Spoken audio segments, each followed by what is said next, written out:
Perfect. So welcome everyone, and this session we're going to be looking at the sort of role of private and public sector in creating investable propositions for delivering social housing at scale.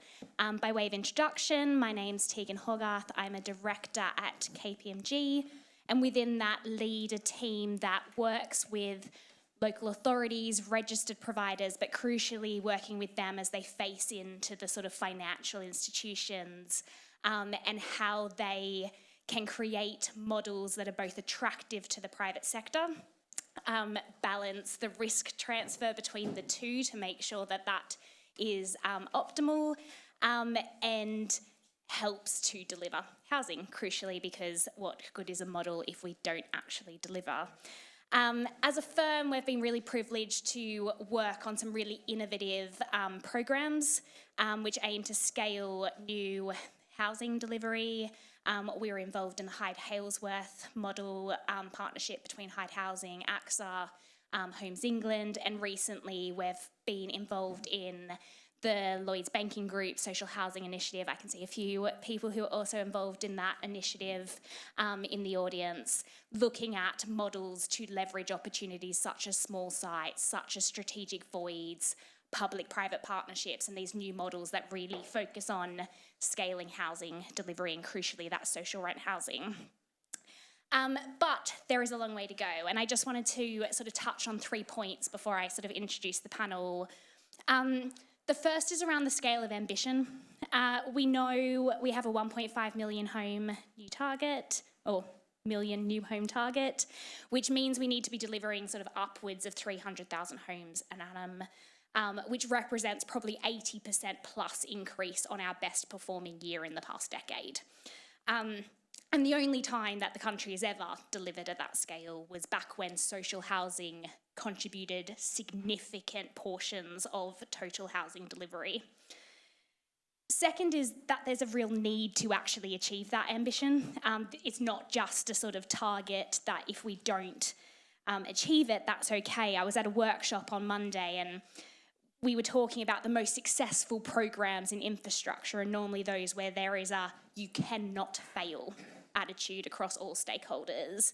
And I think when we're looking at 150,000 children in temporary accommodation, to about £2 billion being spent by councils every year, only set to increase substantially, let alone the wider economic and social costs that are coming with not delivering these housing, I don't think there is a better cannot fail circumstance.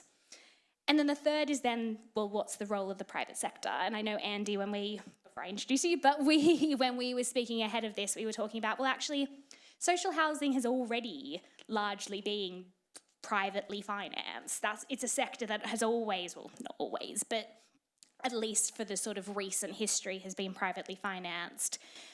But the way in which that has happened to date probably can't sustain the scale of ambition that we're talking about. We have a register provider market that does not have the financial capacity to take on the levels of debt that would be needed to invest in housing at the scale in which we need to deliver it, which all just means that we need new and innovative models by which public sector and private sector are working together to support new delivery. And it's in that context that I brought two panel members to represent that sort of public-private sector view to discuss and maybe at times debate. I'm going to sort of prompt a bit of competition going on. But what does each party need to do to make that happen? I think it's all good to sort of say public-private partnerships, but why aren't they sort of happening at the scale that we need now? What does each party need from each other and maybe others, people, to make that happen?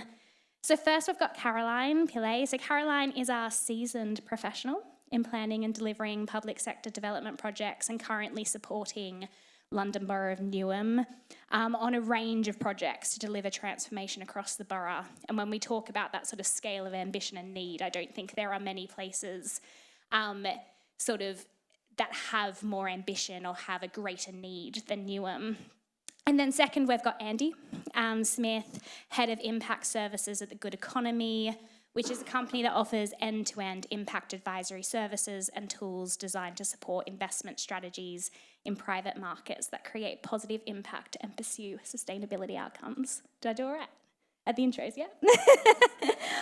So welcome both. I'm going to jump straight into questions, and then please think of questions in the audience we will throw across quite soon to those. But Caroline, I'm going to start with you. I mentioned Newham sort of is often recognised as sort of the epicentre of probably the housing crisis. And I guess when you're thinking about the private sector and the role that they could play in helping Newham achieve the scale of ambition, I guess, first, what's the role do you think they need to play? But then going back to that challenge point, do you think they're doing it? And what could they be doing better? Hopefully you can all hear me. Thanks very much, Tegan, and good afternoon, everyone. Going back to Newham, you're absolutely right in terms of Newham's position, in terms of being the epicentre of quite a lot of sort of housing need at the moment. Newham has got an acute issue with housing need. The number of people on the housing waiting list is eye-watering. I'd probably say in the region it would probably amass to a small village. The number of people on in temporary accommodation equally as eye-watering. The number of people in nightly paid temporary accommodation beyond eye-watering, let alone the cost of that. So in Newham, we do have a huge problem. Is there a role for the private sector? Absolutely. The private sector have already been investing in Newham. What we need is for the private sector to continue to invest in Newham. What we need from the private sector is more of that investment to be going towards affordable housing. I think we've heard quite a lot this afternoon about private investments, about institutional investors, and their desire, let's say, to put that investment into shared ownership another 10 years. What we need is for that more of that investment to be in affordable housing. What we need is for that more of that investment to be more than 50%, more than 40%, because that's actually where the need lies. And so, absolutely they are investing. Yes, we do need them, to do more. I think the scale of the problem that we've got in Newham is what I would probably call it's a humanitarian crisis. And what happens when we have a humanitarian crisis? Everyone comes together. Skills come together. Borders lines are erased. That's actually what we've got happening, not only in Newham, across London, across the country. But as a representative of Newham, I see that every day. We have a humanitarian crisis on our hands. I work in regeneration. My teams deliver estate regeneration. We've run 3 ballots in Newham between 2018 and 2024, all successful. In those ballots, what we've done is we've promised people new homes. We know that estate regeneration takes years to deliver, but we've made promises. Those ballots, we've had to design and issue literally documents that are stating to people, this is what you're going to get. These are the new homes that you're going to get. The fact of the matter is we can only deliver the first 1 or 2 phases of those homes. So the challenge that we've got on our hands is how do we fund the subsequent phases of the 3 estate regeneration programmes where we have secured ballots, where we have promised the community that they're going to get new homes, people who have been living in crowded accommodation, in substandard accommodation for the best part of 20 years, in temporary accommodation. So that is our big challenge, one of our big challenges, shall I say, in Newham. So going back to that I guess statement that I make about it being a humanitarian crisis, I look around those estates and I speak to communities, and what I see are families that have been in TA for more than 20 years, children that have grown up and left home, and mum and dad are still left in temporary accommodation, women that are pregnant, and I know that the children that they're going to have will remain in that temporary accommodation for years. Children that haven't been conceived that we know that their futures are all about temporary accommodation. We've got a massive problem on our hands. It's been really encouraging, I think, today. I've been really, really encouraged by what I've heard in the conference. It feels different. It feels as though things are really landing, but we've got such a long way to go. We've got lots of investment, happening in Newham. We've got Legal and General that are investing in the borough. We've got Berkeley Homes that are investing in the borough. A couple of the quite large projects that we've got is the 12 Trees Park in Newham, which is the redevelopment of a site that's been stood doing nothing for the best part of 10 years. But we've had funding that's come in to make that possible. As a result, that is set now to deliver the best part of 3,800 homes, 750 of which are already developed. We've also got Beckton Riverside. We've got a massive a plan with Beckton. This is the Royal Docks and Beckton Riverside is designated as an opportunity area. Again, an opportunity to deliver lots of affordable homes, but there's lots of infrastructure investment that's going to be required. And I think that's where the private sector comes into it. I'm going to pause there because I'm conscious that we're on a clock. Yeah, the scale of what you're talking about already seems significant. I'm going to come back to sort of how local authorities can actually deliver against that, let alone all their day jobs and the business as usual, but hold that for a moment. I think before I come to you, Eddie, I wanted to touch on this point around there is a lot of investment. Is it at the tenure types that are truly needed? I think there is a recognition that I wanted to sort of put out there around the viability challenge. I think we know, especially when we're looking at the investor community, I think it's probably fair, Andy, to say the appetite is there, but the numbers need to work. And currently they probably don't at that sort of acute need. However, that being said, and some of the work we have done with Lloyds Banking Group, there is enough money being spent by government when we take into account the cost of housing benefit, the cost of temporary accommodation. There is enough money being spent. It is just not being spent necessarily in the way that is promoting the supply of new housing. But I see that as a real opportunity for government to rethink that funding equation, to say, well, hold on, if we want to deliver new housing, can we rethink in the way that we spend money in a way that best supports supply and best attracts in that private sector? I guess, Andy, the question that I wanted to put to you is, if we got the money to work, and if we got the equation to stack up, and we've heard from Caroline, the desire is there to partner. But I wanted to touch on the sort of importance, and especially the work that you do on impact investing, the importance of having the right partner and that sort of values alignment. Yeah, I suppose a few thoughts there. Starting with this question of social rent and more affordable rent, and how and where are investors coming into this? We work with quite a few impact investors in this space. We also work with a number of housing associations. And I think across the board, the problems, are similar but different. And actually, building new social rent homes is really hard and needs a lot of grant. And so where grant is available, that's starting to happen. We're seeing bits of that, but it's really rare. It's very uncommon. Alex mentioned earlier, social shared ownership is a more common tenure. That's definitely true. We are also seeing quite a lot of affordable rent. So investors coming in and investing in a kind of a mixed tenure, maybe some affordable rent, some shared ownership. And this is made possible through a combination of grant and in some cases, kind of the Section 106 obligations from developers. That's another way we're seeing investors come in. Now, there's quite a lot of kind of thoughts and questions you may have about additionality there. Happy to push into that. But I think we are seeing bits of this, but it's really hard. And the private sector, it feels like, are finding it hard in the same way that the social sector are finding it hard. Housing associations aren't really building new social rent homes at the moment either. In terms of the sort of values alignment piece and who are you partnering with, I think that's really important, unsurprisingly.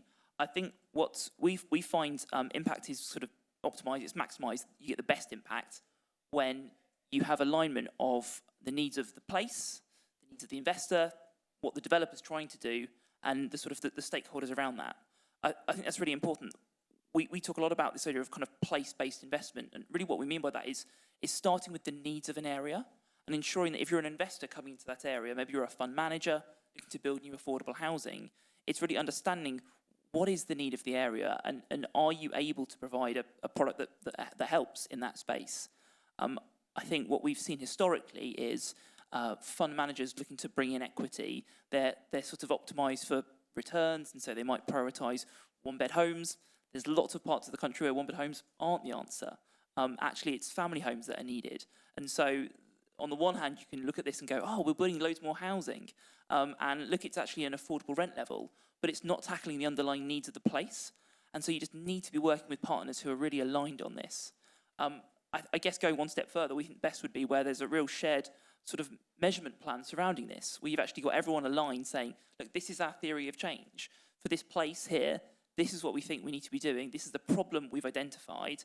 This is how these are the outcomes we want to achieve collectively. Let's all go after that, measure it, and have a shared understanding of what success looks like. That would be, for us, what kind of really great impact investing would look like. Yeah, I love that. And I think you're absolutely right about start with the need. And there is probably a role for the public sector to define that really clearly for the private sector. It's probably something that is done well in pockets, but not holistically, of saying this is what we need as a place, and this is therefore what we want you to build and invest in.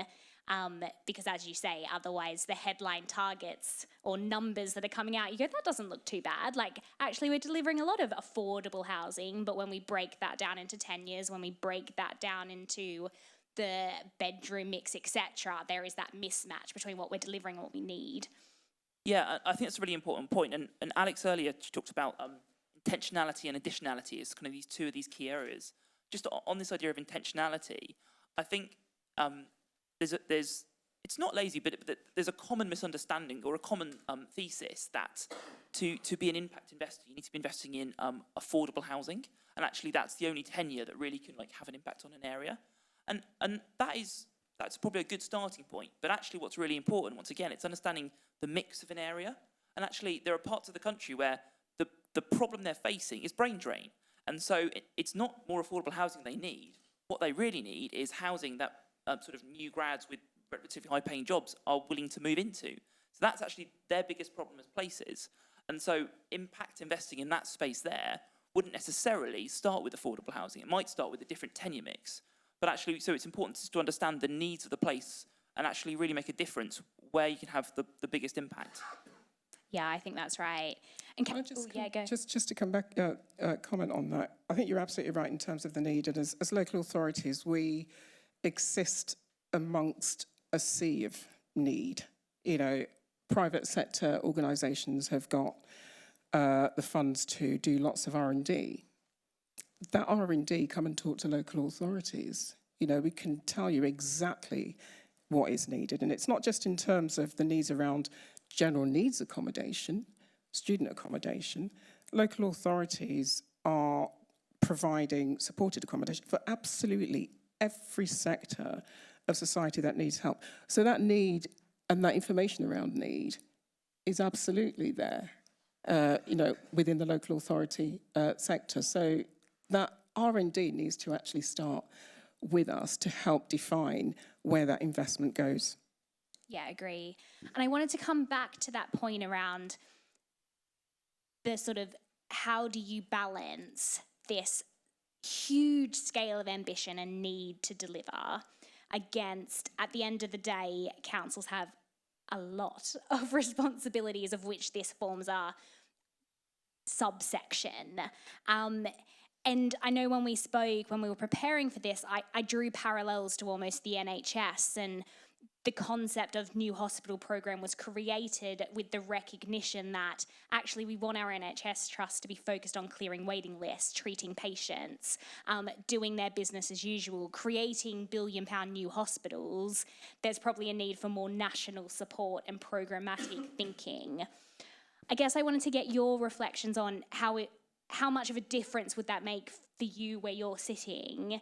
And then also, Andy, the benefits you think private sector would see in that, of going, actually, there's a consistent programmatic model here to which we can sort of deploy capital at scale and sort of get that. But if I go to you, Caroline, first.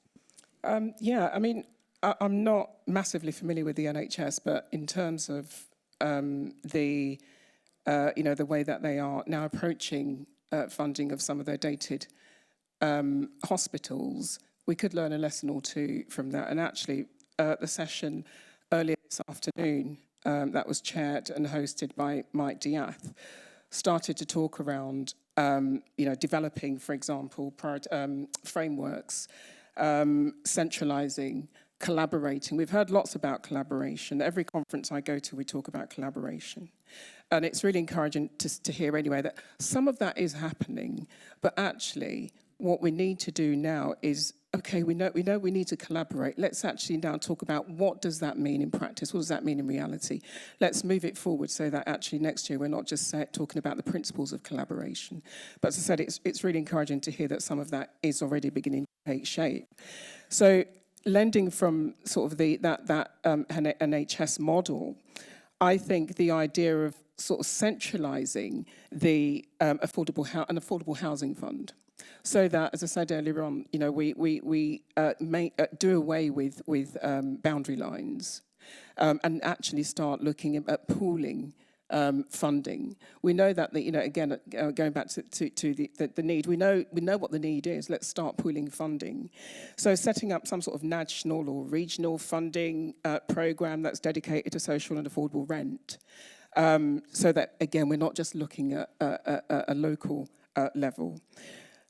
That framework that I talked about should look at maybe much like the NHS approach, prioritising, creating a framework that prioritises particular areas for that funding. The other thing for me as well, where we could borrow from that, is the funding that goes beyond the 5 years that we're currently funded for, funding that goes beyond a single government that is in place for however long, but looking at programs that actually extend beyond, and policies that allow programs to extend beyond governments and to extend beyond current funding parameters. So those are the sorts of things that I think that we could really borrow from. But the NHS is not alone. The other thing that I don't think that we do is that we need to also have a look at what else is happening all over the world. And I can't sit here confidently and tell you and give you examples of some of the sorts of initiatives that are happening all over the world, but I do know that there are some things that we can, again, learn from. I agree. Andy? Yeah, I think one observation is if you're a private investor coming into this space, you might all be a pension fund, as you mentioned, and one of the things that's really appealing about this sector is it's relatively low risk. So you're probably investing in assets in bricks and mortar, and probably people like living in their homes, and so they're going to keep paying the rents. Certainly if it's affordable, they're even more likely to keep staying in that home and pay the rents. So it's relatively low risk. And so other things that can make this lower risk, more consistent, more stable is good if you're an investor. Conversely, sort of schemes that are more innovative and maverick might be harder to get new investment into. And so there is a real advantage in sort of copying, in repeating stuff that's already happened. I think there's a real value, really importance in innovative things. Once it's been proven, that's when the institutional capital will come in. And so I think both of things can be true. I think innovative ideas really, really strong, really, really important. And then institutional capital will be able to kind of follow once it's established.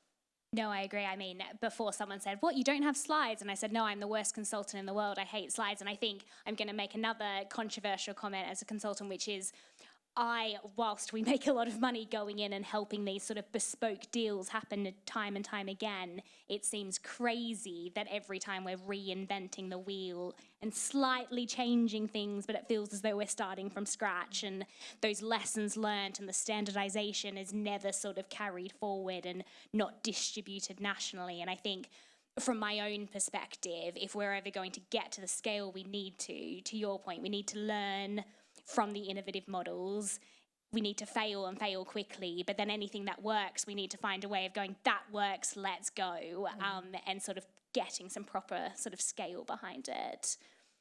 I'm going to throw open to questions from the floor. Come on, there must be something.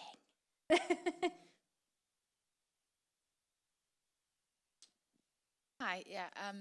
My name's Chloe. My company is Natural Building Systems, and we're a small sustainable modular manufacturer. And I guess to the point you were just making around, you need the innovation and the pipeline to be able to learn from so that you can then scale up what works. But how are local authorities or kind of, do you have any views on what should be done to support that gap between the companies that are able to tap into institutional investment and the people doing the more innovative, disruptive things that no one really wants to particularly take a risk on, but might be the game-changing thing that local authorities and anyone else could benefit from?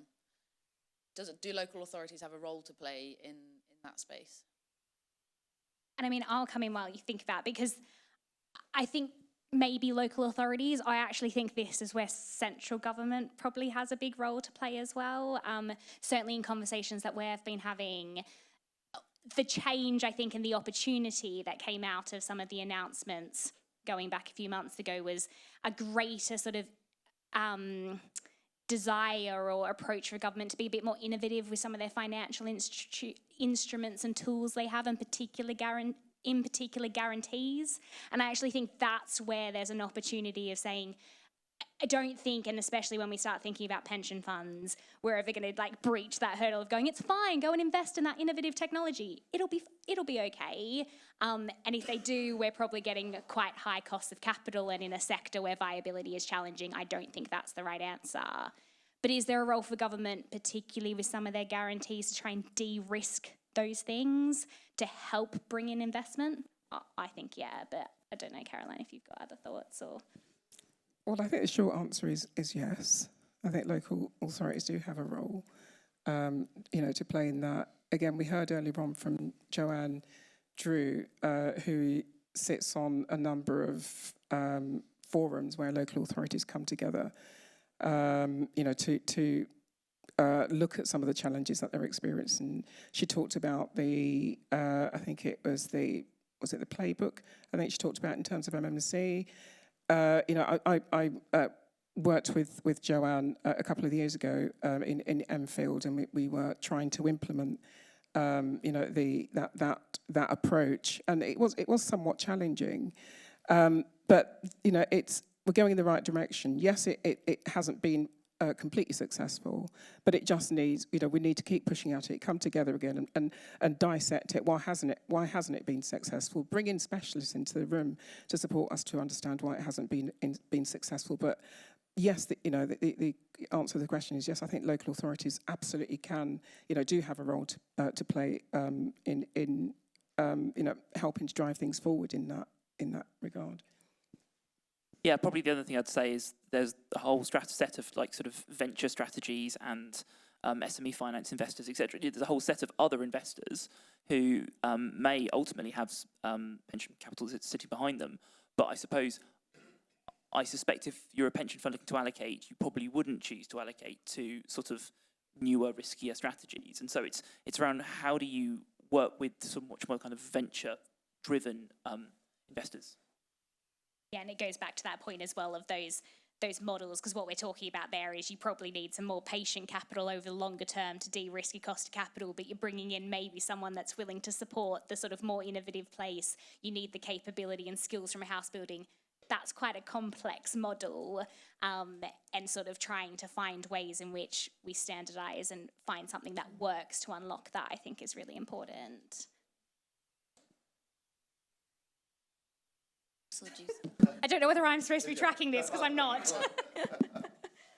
Thank you. Nick James from Future Ground. Really interesting to hear about bringing together kind of social and economic objectives into something that kind of de-risks from both and adds value for both. I just want to talk about the environmental aspect as well, because obviously we're in a poly crisis or whatever. So we have net zero, we have biodiversity crisis, we have all these other things that we're trying to do with in a hurry and with a sense of urgency and importance. And I just wondered, ideally, we would be aligning all of those things. So we're able to decarbonise our building stock, give comfortable, energy efficient, warm homes, increase biodiversity through housing that works for people in place.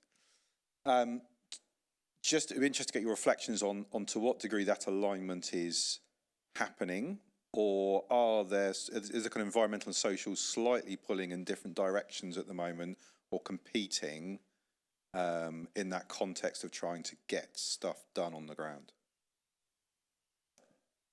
Yeah, really good question. So I suppose this goes back to the point we were talking about earlier around getting values alignment, and actually who you're partnering with, working out what's important to them, and actually do they have environmental objectives and social objectives, or actually are they very clearly stating we are focusing on the social problem or the environmental problem? I think when you think about the range of investment strategies we've seen, I think it's fair to say there are definitely some who are social first, some who are probably environment first, and some maybe that are both.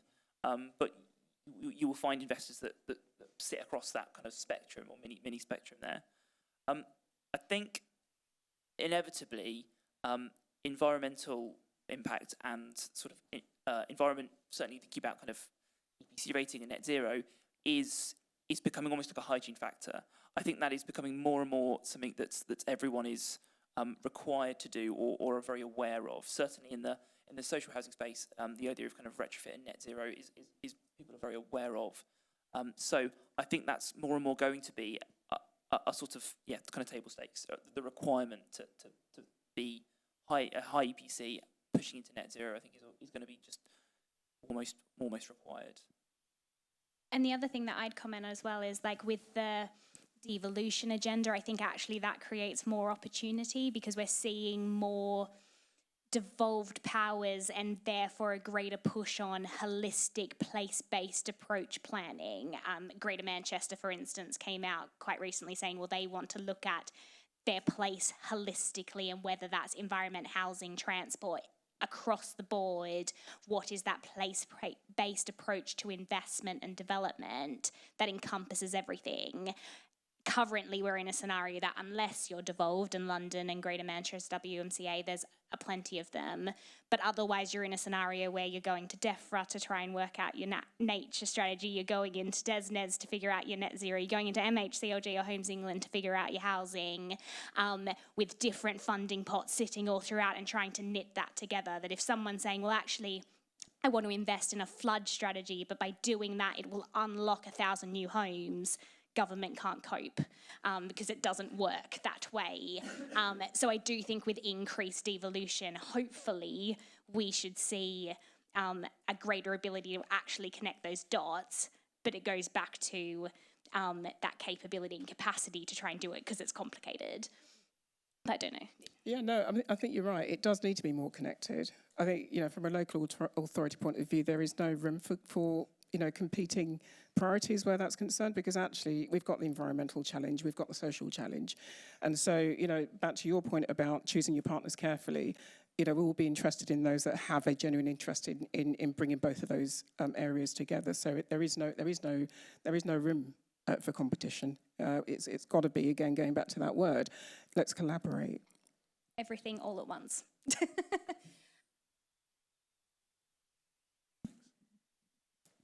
Hi, I'm Russell Curtis from RCKA, and I'm an architect. We had the latest quarter's affordable housing starts figures came out, I think yesterday. Pretty dire, 1,500 homes across all affordable tenures in the last quarter started on site. What could the mayor be doing differently, better, to ramp up social and affordable housing delivery? I'm thinking of things like grant funding, for example, looking at bed spaces rather than homes. We've got a fundamental issue with funding for MMC. We're effectively banned from using any kind of timber system for affordable housing in London. Lots of competing regulations around second staircases, dual aspect, all that sort of stuff. So what other things do you think that the mayor could be doing quickly in order to ramp up delivery? Yeah, I mean, you've listed a few of those things that the mayor could be sort of looking to address. So there's no hiding from the fact that we need more funding, okay? And that's not sort of putting my hand up to the announcement that was made yesterday for additional funding. That's really, really welcome, but we need more. As somebody that's sort of leading an affordable homes programme and a state regen programme. One of the challenges that my teams are experiencing is actually the time it takes to get approvals through the system. And a lot of those approvals are with statutory organisations. We have God knows how many way leave agreements that are just delaying our projects by weeks. In some cases, the best part of a year, 18 months. That's absolutely unacceptable. And that just delays how quickly we can get more affordable homes into the system. We've got issues with waiting for agreements with UKPN, with Network Rail. You name it, whichever statutory organisation, it feels as though they are working against what what we're trying to do. It's almost as though they don't realise that there's a crisis out there. Wake up! So, if the mayor could do anything, it's actually trying to see what he can do to unblock, from my point of view, those sorts of challenges that we're having, and they are major. I was in a meeting yesterday reporting back to the mayor and her cabinet why we are weeks and weeks delayed on her programme. I'm having to sit there and say, well, I've got loads of way leaves that I've just not managed to get through. There are issues between our solicitors and UKPN solicitors or whoever else's solicitors. That's a problem, but that's a solvable problem, which will bring units forward a lot quicker, I think. Yeah, I think you've got to start with what are the tools at your disposal, right? Like the amount of small sites that are sitting in local authority ownership, but are unviable, or there is just the market doesn't work in a way in which allows them to be brought forward for social rent housing. Well, what's the strategy for that? The amount of empty properties or strategic voids which are leaving the sector every year. So we can build as much as we want, but we're selling more than we're building anyway. Well, let's reverse that challenge. There are things that can probably be done quite quickly and within your ownership, because the challenge is I think, you will soon exhaust that, and then you're facing into a much tougher challenge, which is how do you fix the private sector dynamics in which there's multiple players. There's lots of things that are within government's control at the moment, to your point, that are easy sort of fixes. I do think the funding point is quite challenging personally, because I think there is a risk that if you flooded the market with grant, how do you make sure that that doesn't just go straight to land value, which is what we have seen previously, where then all that benefit accrues to someone else and we're not actually seeing it increases in the delivery of housing. So how are we smarter about the way that we structure funding into the sector to make sure we're promoting new supply? But I don't think there's any one thing. A number of houses we need to talk about is it has to be everything all at once. But I think there are things that are easy wins if people just sort of aligned. I don't really have anything to add. One observation that we've had over the years is I always think it's peculiar that when a local authority is disposing of land, they're optimising for commercial returns. They've got a responsibility to hit kind of commercial targets. They don't have a responsibility to hit housing targets. They're not optimising for how do we solve this housing crisis or one of many other crises that local authority might be facing. They've got this requirement to hit commercial returns for land disposal. So I have no idea who can meaningfully change that, but that feels like something that should be in a mayor's remit. And I think there's a lot of shift now in local authority of sort of pushing that boundary of, well, best value doesn't mean best price. But then if you shift into other public sector estate, the budgetary requirements that all fit within that, again, it feels as though everyone's working against a holistic target when actually it's just the Chancellor that needs to sort of move some numbers around on a piece of paper to make it work. But yeah, simply. A quick question for me, Tegan. So we've talked a lot today around, this brutal reality. Social rent housing needs grant, and it needs sufficient grant, and then this reality for a lot of local governments that don't have a lot of headroom left to borrow. So we need the private funding, and then we get into this reality, kind of almost Kafkaesque moment where you're looking at, well, we're spending all of this money on TA, and it's all on our balance sheet, and yet that money that's going out the door can't unlock the grant that would sort of true up across the whole of the balance sheet. And then we get into this quite complicated discussion around Ardell and Seedale. And actually, before you arrived, obviously, you know, Alex Noto was talking about the Ardell-Seedale debate. Are you optimistic? What's your view about, you know, there's a government with a real ambition to accelerate 1.5 million homes. The worry for me around the 1.5 million, you know, as Andy was alluding, this is not just about numbers of homes, it's building the right homes in the right places, the right people. What's the view of the panel around this moment in time to help Treasury and this government think through a win-win scenario to unlock that sufficient level of grant to unlock private investment? Because otherwise the rest of this discussion kind of ends up with people like Caroline having to work in the margins. You know, with all the best will in the world, we simply do not have the opportunity to really go hard at this. So I just wonder what the mood music is that you feel across these sort of all of these different partners, players and politics of this discussion. Are we optimistic? Are we, because there is a risk, right? We talk ourselves out of this as though we've tried this before. And if that does work, how far can we ramp that up? Because where does that decision sit in Treasury? I mean, I have a view. I don't know whether other people want to come in first. Jez probably knows my view. I feel like this was a leading question. Do you want me to go? I am optimistic. I'm an optimistic person, so I would be optimistic. But I think it goes back to the 2 points I made at the start. I think we're in a scenario that we cannot fail, and I think government actually does recognise that. The numbers are eye-watering. And that's not even the sort of children in bed and breakfast. It's not the emotional sort of numbers that are eye-watering. It's the pure financial numbers, right? If I was sort of sitting in Treasury going, God, that's a lot of money being spent daily on this. And it's unfunded money. It is money that is significantly increasing year on year with no path to reduce it. That would scare me to living like death. So I am positive in that respect, because I think any model where you say that is going to save you this much money, and then all of a sudden people start waking up and go, well, explain that to me a bit. Explain to me how that would work. And it's housing benefits, it's temporary accommodation. I think one of the challenges is trying to knit that together, because it is money that sits in different people's buckets. And that is a challenge for government to then go, well, hold on, what does that really mean?